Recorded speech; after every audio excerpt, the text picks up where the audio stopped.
Senhor presidente, senhoras e senhores parlamentares, eu quero aproveitar a fala do senador Paim, viu, senador Paim, para pedir Vossa Excelência também, o senador Assi, com relação à PEC 173, que Vossa Excelência mencionou, para a gente possa votar imediatamente na CCJ, onde ambos são suplentes, mas podem ajudar muito na aprovação imediata para vir aqui para o plenário, né? Então vai resolver essa questão da CAPES e outros problemas. Posso já assegurar, senador Zalci, que o meu voto está garantido e pode ter certeza que o trabalho que Vossa Excelência está fazendo nessa área de educação há de ser reconhecido e avançaremos nos recursos. Obrigado. Senhor presidente, senhoras e senhores senadores, senadoras, vou começar a minha fala com uma reflexão. Vocês já observaram o quanto a nossa forma de nos relacionarmos com as pessoas, com os serviços e com o consumo vem mudando.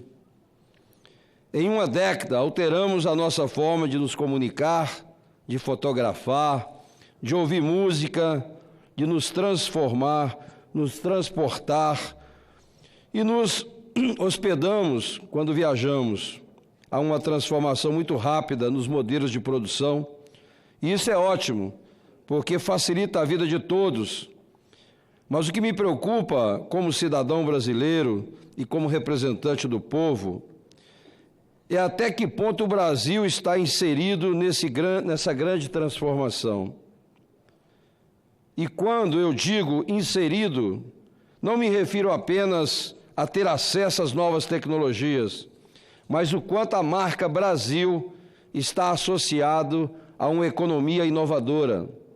Para mim, interessa saber como o Brasil se posiciona nesse mundo de novos elos de vida, de avanços da ciência e tecnologia, de reorganização das cadeias globais de valores e na sofisticação das estruturas produtivas.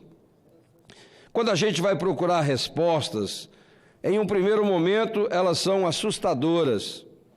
O que a gente percebe é que o Brasil se tornou consumidor de tecnologias, não só pela população, mas também pelas empresas.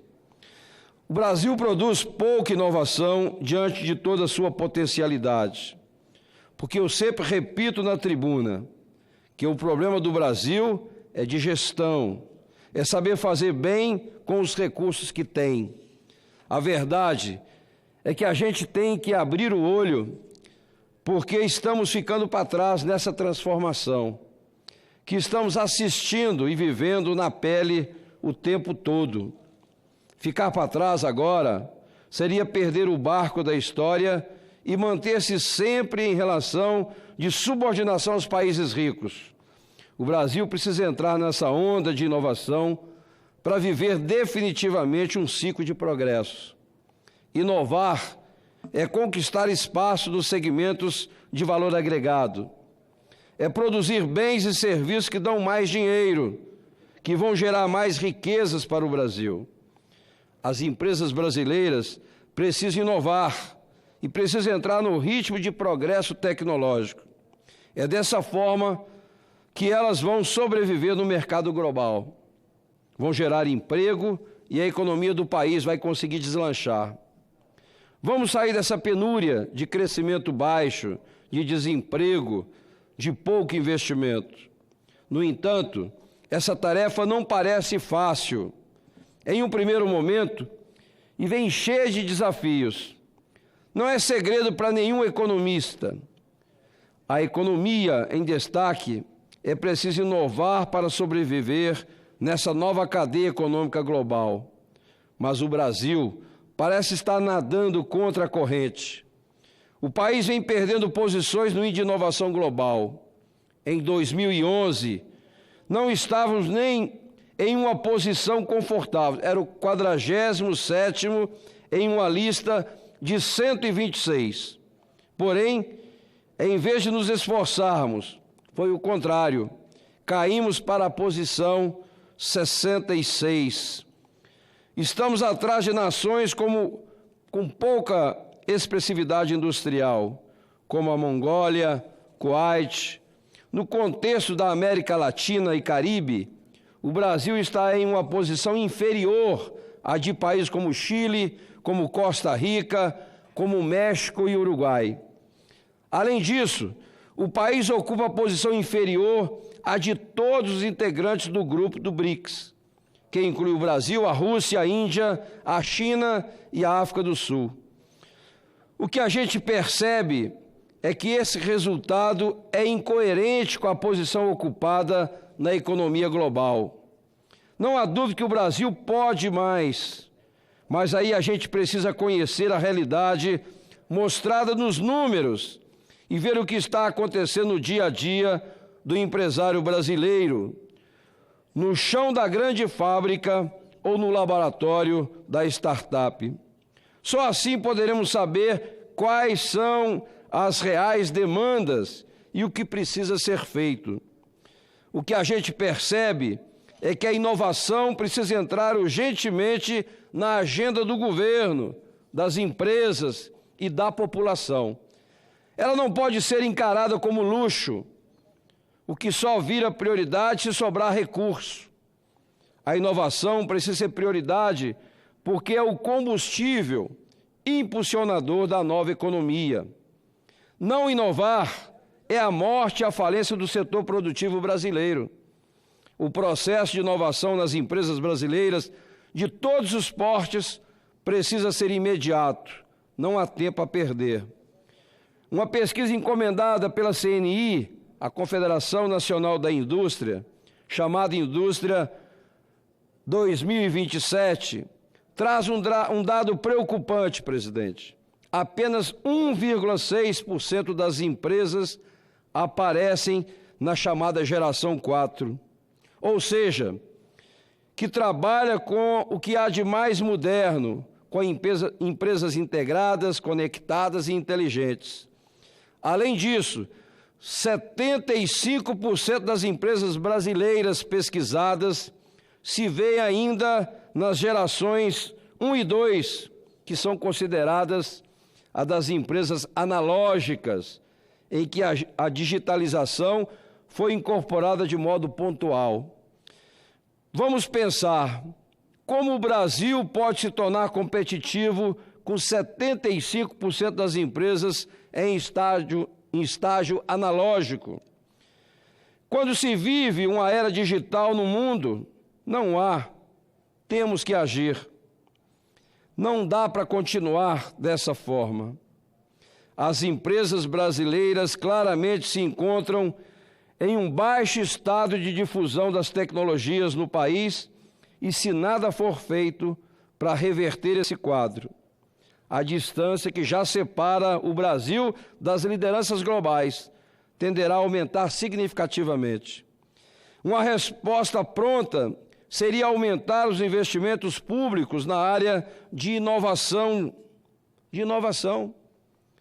De fato, isso é importante, mas não é tudo. Segundo os dados do Ministério da Ciência e Tecnologia, Inovação e Comunicações, lideranças globais como Estados Unidos, Alemanha, Japão, Coreia e, mais recentemente, a China, investem mais de 2% do PIB em atividade de pesquisa e desenvolvimento. No Brasil, os investimentos estão abaixo de 1,3% do PIB e enfrenta uma retração. Os pesquisadores passam por diversas instabilidades sobre se terão recursos para suas pesquisas. Como já foi discutido mais de uma vez na Frente Parlamentar, que eu presido, a Frente Parlamentar Mista de Ciência, Tecnologia, Inovação e Pesquisa, e também nas comissões de Ciência e Tecnologia, tanto aqui no Senado quanto na Câmara. Investimento financeiro é importante, mas é preciso ir além.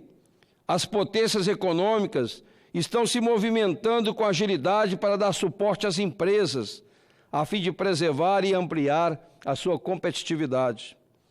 Estes são os casos da Alemanha, dos Estados Unidos e da China, países que protagonizaram o debate em toda a nova geração de tecnologias digitais.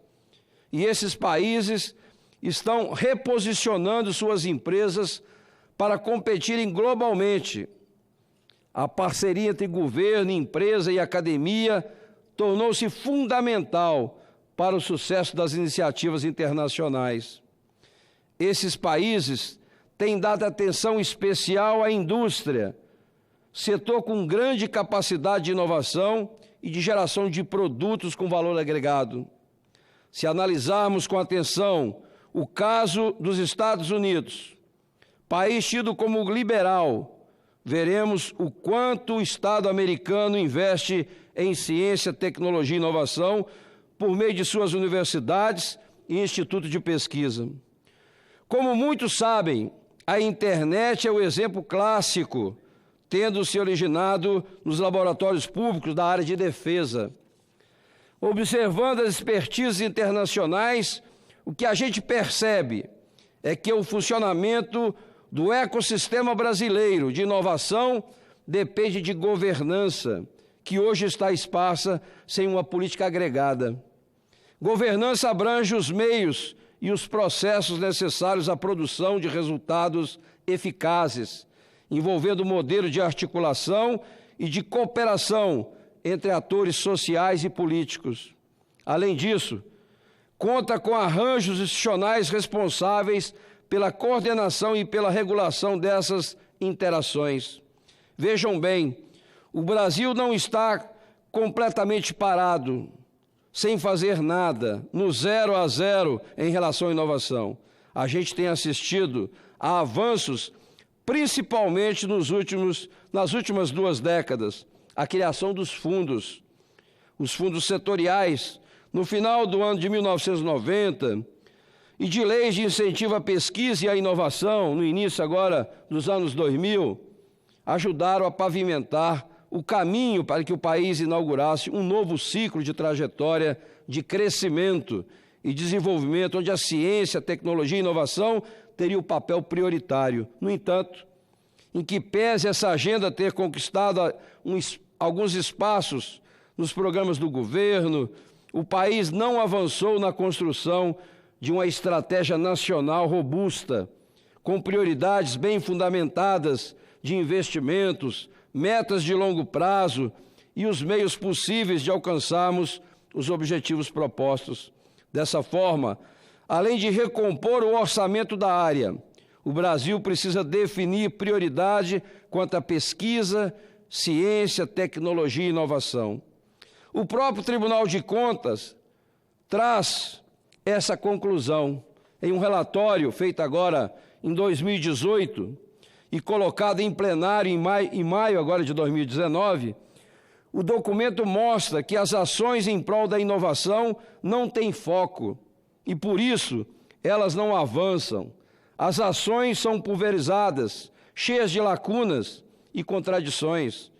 Os acompanhamentos das políticas públicas são ineficazes e os instrumentos de financiamento são inadequados e insuficientes. Vou ler um trecho do relatório do Tribunal de Contas para vocês. Abro aspas. Como consequência da ausência de coordenação na área de inovação, a equipe cita o exemplo da fragmentação das iniciativas de fomento às startups.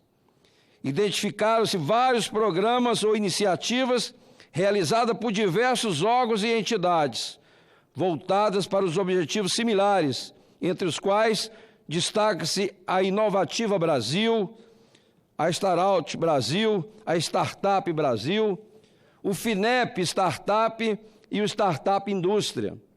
Vejam, dispomos de diferentes iniciativas que contemple a inovação é sim saudável e ampliar as possibilidades de acesso a programas e incentivos, mas é preciso também que eles converjam entre si e que eles se complementem. Por isso, eu defendo uma governança imediata em prol da inovação no Brasil. A inovação precisa estar no centro de uma política pública eficaz. Tem que ter diálogo com a sociedade e com o setor produtivo. É preciso ver quais são as necessidades do Brasil, quais os principais problemas a enfrentar em áreas como a saúde, a energia, a mobilidade, a infraestrutura, saneamento e educação. E buscar soluções inovadoras para essas questões. Tem que falar com o empresário, com o pesquisador, com quem pode financiar e, em seguida, estruturar e implementar a política pública. Não podemos pensar na política pública de inovação em um gabinete e depois colocar o projeto na rua sem saber, de fato, é aquela política que o país precisa para inovar? Assim como é preciso avaliar se o que está sendo feito e gasto, inclusive, é de fato eficiente. Nós precisamos olhar também o que está sendo feito fora da esplanada dos ministérios. O Brasil conta com um apoio muito importante nesse sentido, que é a mobilização empresarial pela inovação, a MEI, que tive o privilégio de participar de 2 reuniões em São Paulo, e quero aproveitar aqui para convidar cada um dos senadores e senadoras, dia 5 agora de novembro, numa terça-feira, nós vamos fazer um encontro aqui na CNI, a reunião da MEI, que são as maiores empresas, são as 250 maiores empresas do Brasil.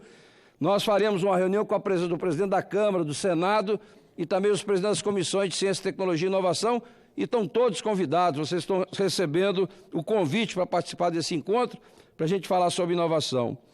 A MEI, senador Paim, é o principal e mais bem consolidado fórum de diálogo entre a iniciativa privada, o setor público e a academia para alavancar a inovação.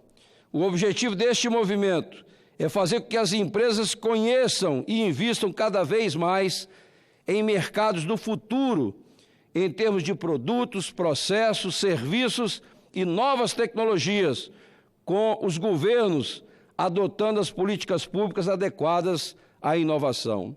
A MEI traz importantes observações para que o Brasil possa avançar em relação à inovação. Para o movimento, é preciso ação integrada de Estado e setor privado, pensando em longo prazo e, além disso, a MEI sugere o monitoramento das agendas e avaliação de impacto das políticas de inovação. Há a preocupação de um debate sério sobre a continuidade de programas e iniciativas exitosas e descontinuidade de outras com resultados não promissores. Os empresários, o TCU, os pesquisadores e os parlamentares estão cientes de que a agenda da inovação precisa ser levada a sério por todos e tem que ser agora. Há no Brasil infinitas oportunidades a serem exploradas. Vamos criar uma política pública a partir do diálogo entre os setores vinculados a metas e objetivos. Vamos usar os recursos disponíveis de maneira estratégica e eficiente para finalmente colocar o país na rota global da inovação. Então, estão todos convidados e eu espero que todos os nossos parlamentares, deputados e senadores possam participar desse debate que acontecerá dia 5 de novembro na CNI, juntamente com as maiores empresas que investem também em inovação. Era isso, senhor presidente. Muito obrigado. Cumprimento o senador Exalci Lucas. Acho que não foi combinado, mas falamos da mesma linha, né? Na inovação, na valorização da ciência, da pesquisa, da tecnologia para o bem do país. Antes de passar a presidência para Vossa Excelência, faço questão de chamar o senador Racilo Gás, que tem sido um senador sempre presente, não só no plenário, mas também na Comissão de Direitos Humanos. Quero aqui de público cumprimentar a Vossa Excelência, o excelente trabalho que Vossa Excelência fez, inclusive na presidência de uma subcomissão. Vossa Excelência merece aqui de público meus aplausos, sempre presente. Lá não votou o projeto por falta de quórum, mas não por culpa de Vossa Excelência. Pelo contrário, Vossa Excelência é um dos primeiros a chegar, junto com o senador Flávio Arnes. Parabéns a Vossa Excelência. Obrigado, senhor.